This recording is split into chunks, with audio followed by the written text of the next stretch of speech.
بسم اللہ الرحمن الرحیم۔ السلام علیکم۔ اخلاص نے رزق کے دروازے کھول دیے۔ ابن عقیل رحمۃ اللہ علیہ اپنا واقعہ لکھتے ہیں کہ میں بہت ہی زیادہ غریب آدمی تھا۔ ایک بار میں نے طواف کرتے ہوئے ایک ہار دیکھا جو بڑا قیمتی تھا۔ میں نے وہ ہار اٹھا لیا۔ میرا نفس چاہتا تھا کہ میں اسے چھپا لوں، لیکن میرا دل کہتا تھا ہرگز نہیں، یہ چوری ہے، بلکہ دیانتداری کا تقاضا یہ ہے کہ جس کا ہار ہے اسے میں واپس کر دوں۔ چنانچہ میں نے مطاف میں کھڑے ہو کر اعلان کر دیا کہ اگر کسی کا ہار گم ہوا ہے تو آ کر مجھ سے لے لے۔ کہتے ہیں کہ ایک نابینا آدمی میرے پاس آیا اور کہنے لگا کہ یہ ہار میرا ہے اور میرے تھیلے میں سے گرا ہے۔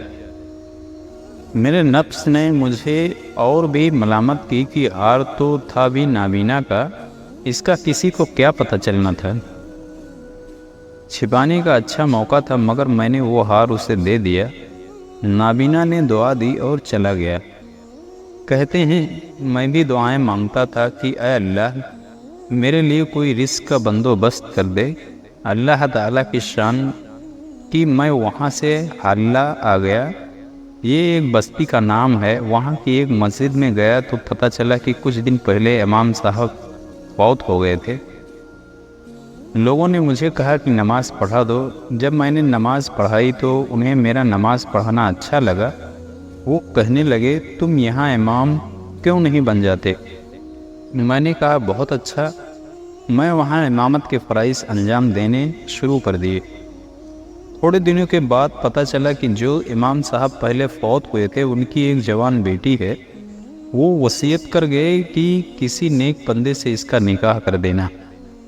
مقتدی لوگوں نے مجھ سے کہا جی اگر آپ چاہیں تو ہم اس یتیم بچی کا آپ سے نکاح کر دیتے ہیں۔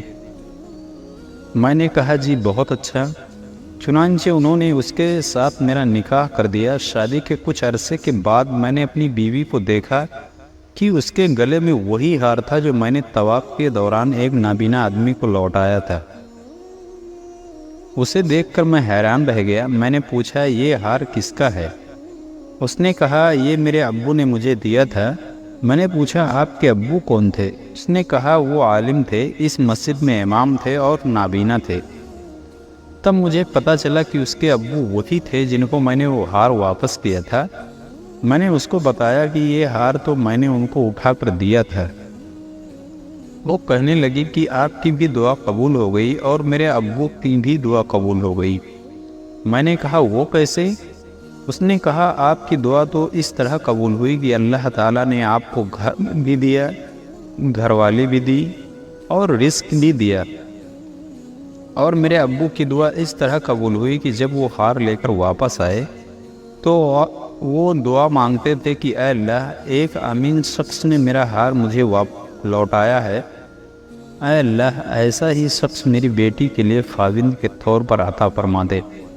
اللہ تعالیٰ نے میرے والد کی دعا بھی قبول کر لی اور آپ کو میرا خاوند بنا دیا۔